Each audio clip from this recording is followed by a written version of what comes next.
दोस्तों, बस के ड्राइवर के तौर पर मुझे काम करते हुए 27 साल से ज़्यादा का वक्त हो चला है और इन बीते 10 सालों के दरमियान भी बहुत से हादसे भी पेश आए जिनसे मैं मरते मरते बचा। पर साल 2001 में जिस हादसे का मैं शिकार हुआ वो कोई आम हादसा नहीं था। दरअसल साल 2001 में मैं एक रोडवेज बस चलाता था जिसका रूट आनंद विहार टर्मिनल से बरेली था। मतलब कि 350 किलोमीटर का लंबा सफ़र होता था। वैसे तो रात के वक्त का सफ़र बड़े ही खामोशी के साथ बीत जाया करता था, पर ऐसे ही एक रात जब बस हाईवे पर सरपट भाग रही थी कि तभी अचानक ही किसी खराबी के चलते बस बंद पड़ गई। बस के अचानक ही बंद पड़ते ही कुंदन बोला, अरे विजेंद्र भैया, यहाँ वीराने में बस क्यों खड़ी कर दी? यहाँ से कौन सी सवारी लेनी है आपको? दरअसल कुंदन मेरे बस का ही कंडक्टर था और बस के मालिक का दूर का रिश्तेदार भी, इसलिए वो अक्सर मेरे से मस्करी करता रहता था।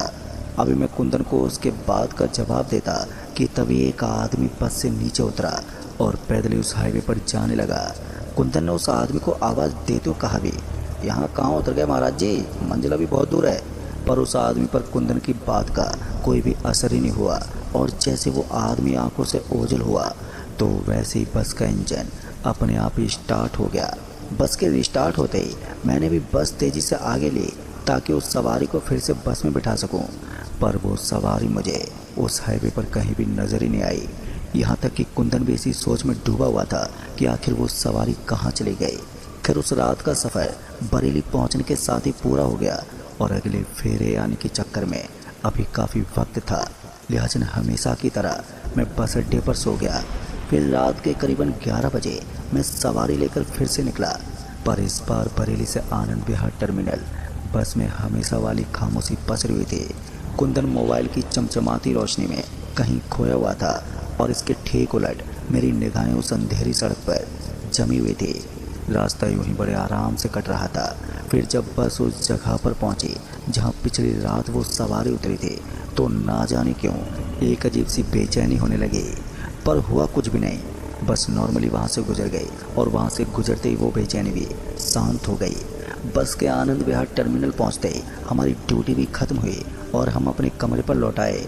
एक दिन के आराम के बाद हम फिर से सवारी लेकर निकले बरेली के लिए। और फिर जब बस चलते चलते अचानक ही धीमी होने लगी तो मेरे पसीने छूटने लगे।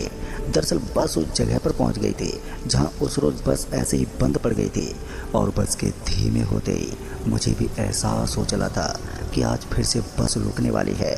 और हुआ भी कुछ ऐसा ही। बस धीमे होते होते एकदम से रुक गई। अभी बस रुकी ही थी कि तभी एक परिवार जो बरेली का ही था वो बस से नीचे उतरने लगा। कुंदन ने उन्हें बस से उतरते देखा तो वो उन पर भड़कते हुए बोला, तुम लोगों ने नशा वशा किया है क्या? दिखाई नहीं देता जो यहाँ बीच रास्ते में उतर रहे हो? शायद कुंदन को उस रात वाली घटना याद नहीं थी, इसलिए वो वैसे ही बर्ताव कर रहा था जैसा कि आम तौर पर करता है। पर वो परिवार जिसमें मियाँ बीवी और 2 बच्चे थे बिना कोई जवाब दिए ही बस से नीचे उतर गए और उस हाईवे पर पैदल ही आगे बढ़ने लगे। वहीं मैं अपनी सीट पर बैठा खामोशी के साथ उन्हें जाता हुआ देखता रहा और जैसे वो उस अंधेरे में खोए तो वैसे ही बस एक बार फिर से स्टार्ट हो गई। बस के स्टार्ट होते ही मैंने बस आगे बढ़ाई, पर यह परिवार भी उस पिछली सवारी की तरह ही उस हाईवे से गायब हो चुका था। उस पूरी रात मैं डर से कांपता रहा और बस ड्राइव करता रहा और जैसे बस बरेली पहुंची तो मैं फ़ौरन ही जुम्मन मियाँ के पास पहुंचा। जुम्मन मियाँ मेरे उस्ताद थे।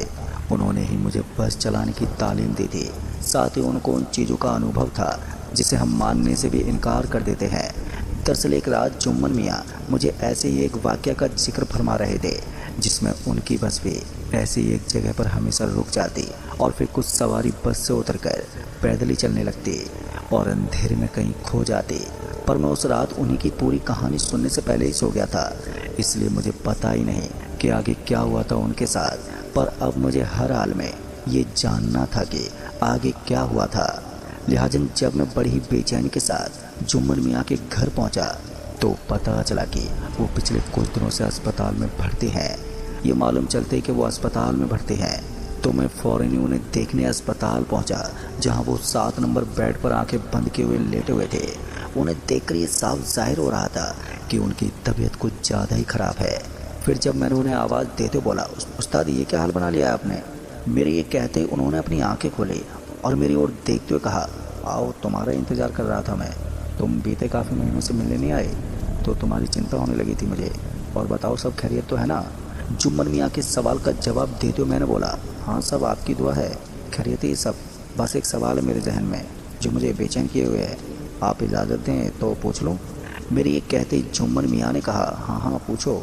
उनके हाँ कहते मैंने सारी कहानी उन्हें शुरू से बता दी। दोस्तों, मेरी पूरी बात सुनने के बाद उन्होंने कहा, अभी तो मैं तुम्हें कुछ नहीं बता सकता, क्योंकि तुम्हारी बातों से सही से पता नहीं चल रहा है। तुम ऐसा करो, अगली बार तुम भी बस से उतरना और उनके पीछे ही जाना, पर दूरी बनाए रखना। अगर वो किसी पेड़ पर चढ़ते हुए नजर आए तो फ़ौरन ही दबे पाँव लौट आना और फिर दोबारा उस रोड पर बस मत चलाना।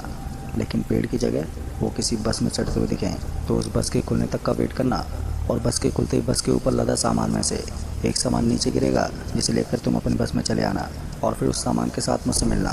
फिर मैं बताऊंगा कि आगे क्या करना है। जुम्मन मियाँ की बात सुनकर मेरा बेचैन मन और भी बेचैन हो गया।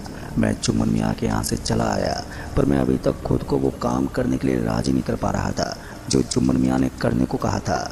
मैं तो लगातार यही सोच रहा था कि दिल्ली से बरेली वाला रोटी छोड़ देता हूँ, पर काफ़ी सोचने के बाद मुझे एहसास हो गया कि अगर कोई दूसरा रास्ता होता तो जुम्मन मियाँ मुझे ये करने के लिए तो हरगिज़ नहीं कहते।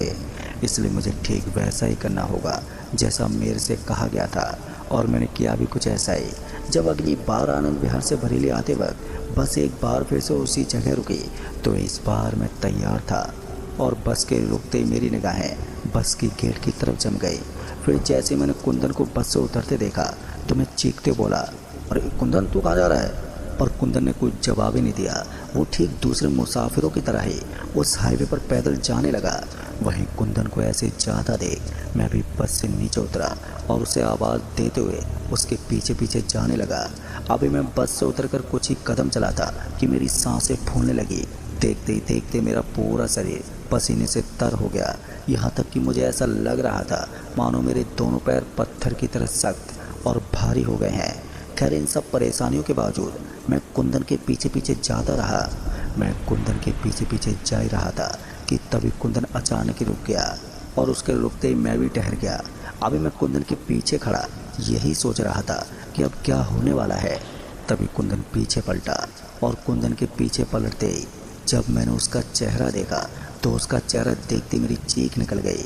दरअसल कुंदन का चेहरा दूध की तरह सफ़ेद पड़ चुका था और उसकी आंखें नीली हो गई थी। कुंदन का बदला हुआ भयानक रूप को देखते मैं बिना कुछ सोचे पीछे मुड़ा और अपनी बस की तरफ भागने लगा। हालांकि सख्त पड़ चुकी मेरे पाँव की मांसपेशियां मुझे तेज़ी से भागने तो नहीं दे रही थी, पर जान बचाने के लिए मैं उस असहनीय दर्द को बर्दाश्त करता हुआ भागता ही रहा। काफ़ी देर तक भागने के बाद मुझे एहसास हुआ कि मैं भागते हुए काफ़ी दूर आ गया हूँ, पर अभी तक मैं अपनी बस तक नहीं पहुँच पाया, जबकि बस तो पास में ही थी। इसी बीच में जब मैंने एक नज़र पीछे की ओर देखा तो मेरे पीछे कोई भी नहीं था।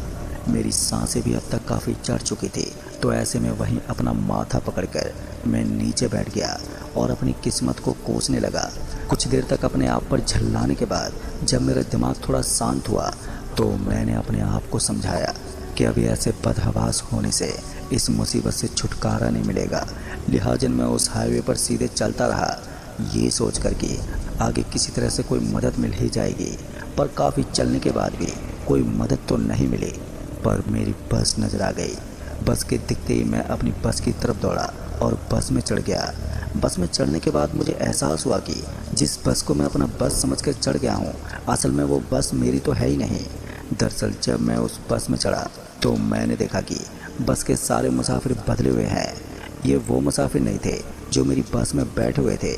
और इसी बीच मेरी नज़र बस की पिछली सीट पर बैठे मुसाफिरों पर गई तो उन्हें देखकर मेरी दिल की धड़कनों ने जोर पकड़ लिया। पिछली सीट पर बैठे हुए ये वो ही मुसाफिर थे जो मेरी बस से उतरकर गायब हो गए थे। अभी मैं उन्हें भौचक की भरी नज़रों से ही देख रहा था कि तभी मुझे अपने पैरों में कंपन महसूस हुई। इससे पहले मैं कुछ समझ पाता कि बस का इंजन स्टार्ट हो चुका था। इससे पहले बस रफ्तार पकड़ती कि मैं चलती बस से ही नीचे कूद गया और मेरी बस से नीचे कूदते ही वो बस कुछ आगे जाने के बाद काले धुएं में कहीं गायब हो गई। वो बस भले ही उस काले धुएं में गायब हो गई थी, पर मेरे लिए खतरा अभी टला नहीं था। जिसका एहसास मुझे बहुत अच्छे से था। लिहाजन मैं जैसे तैसे उठा और वहाँ से भागने लगा। अभी मैं पूरी जान लगा के भाग ही रहा था कि तभी मेरे कानों से एक आवाज़ टकराई। वो आवाज़ सुनते मेरे कदम रुक गए और मैं अपने चारों तरफ ध्यान से देखने लगा। दरअसल मेरे कानों में जो आवाज़ पड़ी थी वो एक रेलवे ट्रेन के अनाउंसमेंट की थी, जिसका मतलब था कि मेरे आसपास कोई रेलवे स्टेशन था। अब शायद मेरी मंजिल वो रेलवे स्टेशन ही था, इस उम्मीद में कि वहाँ पहुँचते ही मैं सुरक्षित हो जाऊँगा। मैं उस आवाज़ की ओर चल पड़ा। काफ़ी चलने के बाद आखिरकार मैं उस रेलवे स्टेशन तक पहुँच ही गया। पर जब मैं उस स्टेशन में दाखिल हुआ तो अंदर का हाल देखकर तो मेरी सारी उम्मीदें उसी वक्त टूट गईं। दरअसल वो एक बंद पड़ा हुआ स्टेशन था, पर हैरानी वाली बात तो ये थी कि इस वीरान पड़े स्टेशन पर अभी भी अनाउंसमेंट हो ही रही थी। फिर जब मैंने उस अनाउंसमेंट पर ध्यान दिया तब मैंने पाया कि एक ही ट्रेन के अनाउंसमेंट बार बार हो रही थी, मानो कोई रिकॉर्डिंग चल रही हो। खैर मुझे इंतज़ार था तो सिर्फ सुबह होने का, ताकि मैं सही सलामत घर पहुंच जाऊं। और इसी सोच के साथ मैं उसी स्टेशन के एक कोने में जाकर बैठ गया। वहीं दूसरी ओर डर के चलते मेरा शरीर थर्राया जा रहा था। तभी अचानक ही मेरा पूरा शरीर भनभनाने लगा और एकाएक आंखों के सामने अंधेरा पसरने के साथ ही मैं बेहोश हो गया। फिर जब मेरी आंख खुली तो तब तक सुबह हो चुकी थी। सब कुछ सामान्य लग रहा था। आंख खुलते मैं वहां से उठा और हाईवे पर पहुंचा, जहां मेरी बस अभी भी खड़ी हुई थी, पर उसमें कोई सवारी मौजूद नहीं थी। फिर कुछ देर तक तो मैं वहीं पर रुका रहा। फिर जब मुझे लगा कि अब कोई नहीं आएगा तो मैं बस लेकर वहाँ से निकल गया और फिर उसी दिन से मैं दिल्ली छोड़कर असम में बस गया। वैसे तो दोस्तों मेरी ज़िंदगी सामान्य ही है, पर अंधेरा होते ही मेरा शरीर थर्राने लगता है, जिसके फ़ौरन बाद ही मैं बेहोश हो जाता हूँ और फिर सुबह ही मेरी आँख खुलती है। तो दोस्तों इस कहानी में बस इतना ही। कहानी आपको पसंद आई हो तो वीडियो को लाइक शेयर कमेंट ज़रूर कर दें। तो मैं आपका दोस्त राजकुमार जल्द ही मिलूँगा ऐसी एक और डरावनी कहानी के साथ। तब तक के लिए बाय एंड टेक केयर।